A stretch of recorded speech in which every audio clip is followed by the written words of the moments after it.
ये वीडियो मैं अपनी उन महिला दर्शकों के निवेदन पर कर रहा हूँ जिनके घर में एक बड़ी कॉमन प्रॉब्लम है कि हमारी बेटी शादी नहीं करना चाहती। ऐसी बहुत सारी महिला दर्शकों के मेल, मैसेजेस, व्हाट्सएप मुझे आते हैं जिसमें वो कहती हैं कि आप कभी इस पर बात करिए और हम इस बात को समझना चाहते हैं। ज़्यादातर ये वो महिलाएं हैं जिनकी बेटियां 20 से 30 वर्ष के बीच की हैं और वो चाहती हैं कि उनकी बच्चियां किसी तरह से सेटल हो जाएं, लेकिन उनके सामने कई तरह के कारण उन्हें गिनाए जाते हैं।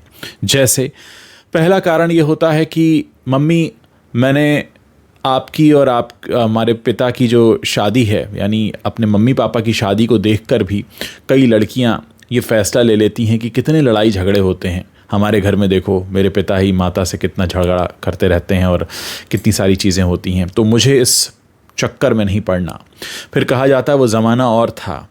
फिर ये भी कहा जाता है कि अभी करियर बनाना है। फिर ये भी कहा जाता है कि शायद कोई है जिसे हम आगे चलकर अपने मन से चुनें, अभी कोई मनपसंद साथी नहीं मिल रहा। वैसे आमतौर पर जब लड़कियां शादी के लिए मना करती हैं तो पहला सवाल जो बड़े ट्रेडिशनल पेरेंट्स होते हैं उनके मन में आता है कि लगता है कोई है जिसे ये पसंद करती है और हमसे कह नहीं पा रही है और इसलिए वो हमसे कह रही है कि मुझे शादी नहीं करनी। लेकिन इसके कई सारे कारण होते हैं। पहला कारण तो जैसा मैंने बताया घर से ही शुरू होता है। अपने मम्मी पापा के अक्सर झगड़ों को देखकर लड़कियां ये फैसले ले लेती हैं कि हमें ये नहीं करना, हमें ऐसी ज़िंदगी नहीं चाहिए जैसी हमारी माँ ने भुगती है। वो पहले कहा भी जाता था कि हम सब के घर में एक दुखियारी माँ होती थी जो हम सब के दुख को सहन करती थी। तो आजकल की जो लड़कियां वो नहीं करना चाहती। दूसरा कई बार कारण इसमें करियर को लेकर होता है। उनको लगता है कि उनका करियर में ब्रेक लग जाएगा। और तीसरा सबसे बड़ा कारण जो सबसे ज़्यादा सामने आ रहा है, बहुत सी लड़कियां ऐसी हैं जो किसी के साथ रहना तो चाहती हैं, शादी तो करना चाहती हैं, लेकिन फिर वो बच्चों का झंझट नहीं चाहती। उनको लगता है कि अगर बच्चे हो गए तो फिर उनकी अपनी ग्रोथ रुक जाएगी, उन्हें बच्चों के पीछे भागना पड़ेगा। करियर माइंडेड हैं, उनको लगता है कि उनके करियर में वो काफ़ी अच्छा कर लें। फिर इसमें कुछ ऐसी लड़कियाँ भी हैं जिन्होंने सोचा तो ये था कि हम करियर में एक सर्टन लेवल पर आ जाएँ फिर शादी कर लेंगे, लेकिन फिर करियर में इतना उलझ जाती हैं कि उनको लगता है कि अभी इसको हमें और आगे बढ़ाना है। फिर एक मन में सवाल ये भी आने लगता है कि करियर में हम इतना आगे बढ़ चुके हैं, अब हमें हमारे लेवल का कोई मिले। और फिर धीरे धीरे बात आ जाती है फ्रीडम पर। फिर ये होता है कि शादी करना मतलब अपनी फ्रीडम को गंवाना, मतलब अपनी हर चीज़ को शेयर करना। हमें तो अपना बेडरूम भी शेयर करना पड़ेगा, बाथरूम भी शेयर करना पड़ेगा, शादी में तो बहुत कुछ शेयर करना पड़ता है। तो ऐसा करते करते लड़कियां फिर वहाँ पहुँच जाती हैं जहाँ उनको ये लगता है कि हम सब कुछ कर तो सकते हैं, हम कमा सकते हैं, खा सकते हैं, शॉपिंग कर सकते हैं, घूम सकते हैं, पार्टी कर सकते हैं, फिर आखिर हमें किसी की ज़रूरत ही क्यों है। और इस वजह से बहुत सारी लड़कियां शादी से इनकार करने लगती हैं। ऐसे लड़के भी होते हैं, लेकिन समस्या लड़कियों की इसलिए ज़्यादा है क्योंकि माँ बाप को अक्सर लड़कियों की शादी की चिंता ज़्यादा सताती है बमुकाबले लड़कों की। लड़कों के बारे में सोचा जाता है कि ये कोई अपने लिए पसंद कर लेंगे, लेकिन लड़कियों की जिम्मेदारी आज भी जो भारतीय परिवेश है उसमें होता है कि माँ बाप के ऊपर है। और अक्सर माँ बाप जो अभी 60-70 वर्ष के हैं, उनसे, वो जिस जनरेशन से आते हैं उनसे सवाल पूछे जाते हैं कि भई आपकी लड़की सेटल नहीं हुई, तो कहते हैं सेटल तो हो गई, बहुत अच्छी नौकरी कर रही है, बड़ा अच्छा कमा रही है। नहीं, सेटल नहीं हुई। तो सेटल होने का मतलब है कि वो किसी के साथ बंधी नहीं, किसी से शादी नहीं हुई। तो ये तमाम चीज़ें जो चला करती हैं। और किसी हद तक जो हमारा समाज चल रहा है, ये दुनिया चल रही है, सोसाइटी चल रही है, बहुत हद तक शादी पर चल भी रही है, क्योंकि शादी होती है तो स्त्री पुरुष के प्राकृतिक रूप से संबंध बनते हैं, फिर बच्चों का जन्म होता है और फिर वही चीज़ वो भी दोहराते हैं, पढ़ते हैं, लिखते हैं, नौकरी करते हैं, रोज़गार से लगते हैं, फिर किसी को पसंद करते हैं, जोड़ा बनाते हैं, बच्चा पैदा करते हैं। लेकिन अब ये हाल के सालों में ये कुछ ज़्यादा तेज़ी से हुआ है और उसमें एक बहुत बड़ा जो कंट्रीब्यूशन है वो इंटरनेट और मोबाइल का भी है। आज किसी को भी ये नहीं लगता कि मैं अकेला हूँ, सबको लगता है हम सबसे कनेक्टेड हैं, हमारे पास काम बहुत है, लोग इंगेज बहुत ज़्यादा हैं। पहले तो ये था कि इतनी इंगेजमेंट्स भी नहीं थी, टीवी भी सिर्फ दूरदर्शन होता था, रेडियो सिर्फ आकाशवाणी होता था। आज तो यूट्यूब और फेसबुक और इंस्टाग्राम और इसकी एक ऐसी दुनिया है कि आपको पता नहीं चलेगा, आपकी पूरी उम्र बीत जाएगी, इतना कंटेंट है, आप उसे देखते रहें, एंजॉय करते रहें, दोस्तों से मिलते रहें, वीकेंड पर टारगेट सेट करते रहें, अब यहाँ जाना है, वहाँ जाना है। तो इस सब के बीच में शादी कहीं खो सी गई है। और फिर कुछ लिव इन रिलेशनशिप्स भी आए हैं और कुछ ऐसे कैजुअल ओपन फ्री रिलेशनशिप आए हैं जहाँ पर आपको वो सब कुछ मिल जाता है जो शादी में मिला करता है। कई बार एक फिज़िकल और सेक्सुअल प्लेजर भी, और साथ ही आप घूम भी सकते हैं, आ जा सकते हैं। तो आपको लगता है कि फिर मैं किसी बंधन में, किसी जवाबदारी में क्यों फंसूँ? क्योंकि मेरी बहुत सारी महिला दर्शक हैं जिनके घर में ऐसी समस्या है और वो चाहती थी कि मैं इस पर बात करूँ। तो ये मेरा अपना ओपिनियन है। मुझे लगता है कि हम जापान का उदाहरण देख सकते हैं। जापान में आज स्थिति ये है कि वहाँ पर किराए के मम्मी पापा मिलते हैं, किराए की गर्लफ्रेंड मिलती है, किराए की बीवी मिलती है। पर इसका मतलब ये नहीं कि आप उनके साथ वो कर सकते हैं जो कि आप अपनी गर्लफ्रेंड या बीवी के साथ करते हैं। लेकिन लोगों को अकेलापन महसूस हो रहा है और उस अकेलेपन को दूर करने के लिए वो किराए के लोग लेकर आते हैं।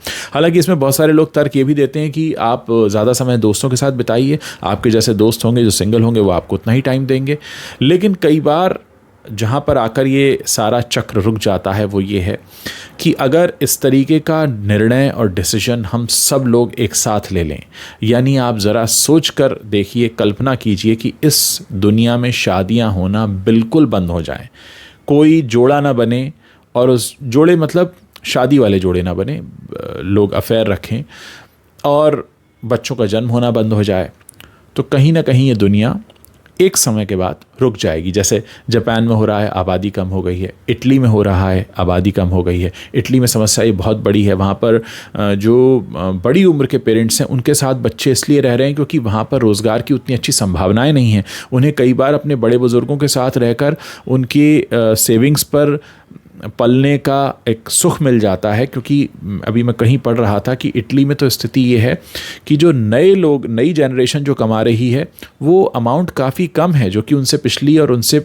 उनके जो ग्रैंड पेरेंट्स ने पैसा कमाया उसके मुकाबले काफ़ी कम है। और इस वजह से बहुत सारे जो यंगस्टर्स हैं वो अपने ग्रैंड पेरेंट्स के साथ रहते हैं और फिर वो उनकी सेवा शुश्रूषा में लगे रहते हैं और उनको लगता है हमें ये फैमिली नहीं आगे बढ़ाना चाहिए क्योंकि हमारा खर्च ही नहीं चल रहा है। ऐसे तमाम उदाहरण आपको मिल जाएंगे। मैं सिर्फ भारत की बात नहीं कर रहा हूँ, ऐसा हमारे आसपास कई सारे देशों में हो रहा है और उसके लिए बहुत सारे फैक्टर्स रिस्पॉन्सिबल हैं।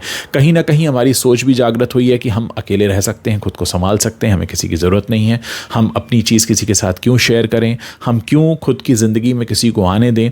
लेकिन ये सोच इतनी तेज़ी से बदली है कि अगर आप पिछले 20 सालों को उठाएंगे तो जो 2001 से 2010 तक का सिनेरियो था वो अलग था। 2011 के बाद 2015 तक अलग था। 2015 के बाद अब 23 अगर आप गिनते हैं तो सिनेरियो बहुत अलग है। और अब ये बहुत ही कॉमन बात है कि हमारी लड़की शादी नहीं करना चाहती। मैं लड़की पर जोर फिर से कहूँगा इसलिए दे रहा हूँ कि लड़के भी बहुत सारे ऐसे हैं जो शादी नहीं करना चाहते, लेकिन माँ बाप को जो चिंता सताने लगती है वो लड़की की शादी की ज़्यादा सताती है। उनको लगता है कि एक पर्टिकुलर एज अगर हो गई तो फिर उसे कोई मिलेगा नहीं और उसके बाद क्या होगा। और बहुत सारे माँ बाप ये भी हैं कि उनको लगता है कि वो इससे पहले कि स्वर्ग सिधार जाएं उनको अपनी लड़की को सेटल कर देना चाहिए। लेकिन यहाँ पर बहुत तेज़ी से समय बदला है।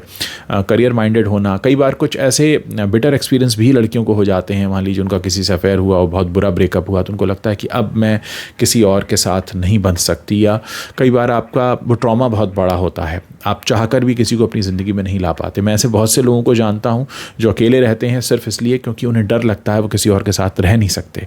उन्हें खुद की कंपनी से इतना प्यार हो जाता है कि उनको लगता है कि हम ये वाली फ्रीडम किसी के साथ शेयर नहीं कर पाएंगे। तो खैर, अब ज़रूरत इस बात की है कि अगर आपके घर में कोई ऐसा है तो आप उसको समझें। हर किसी को अपनी ज़िंदगी अपनी तरह से जीने का हक होता है।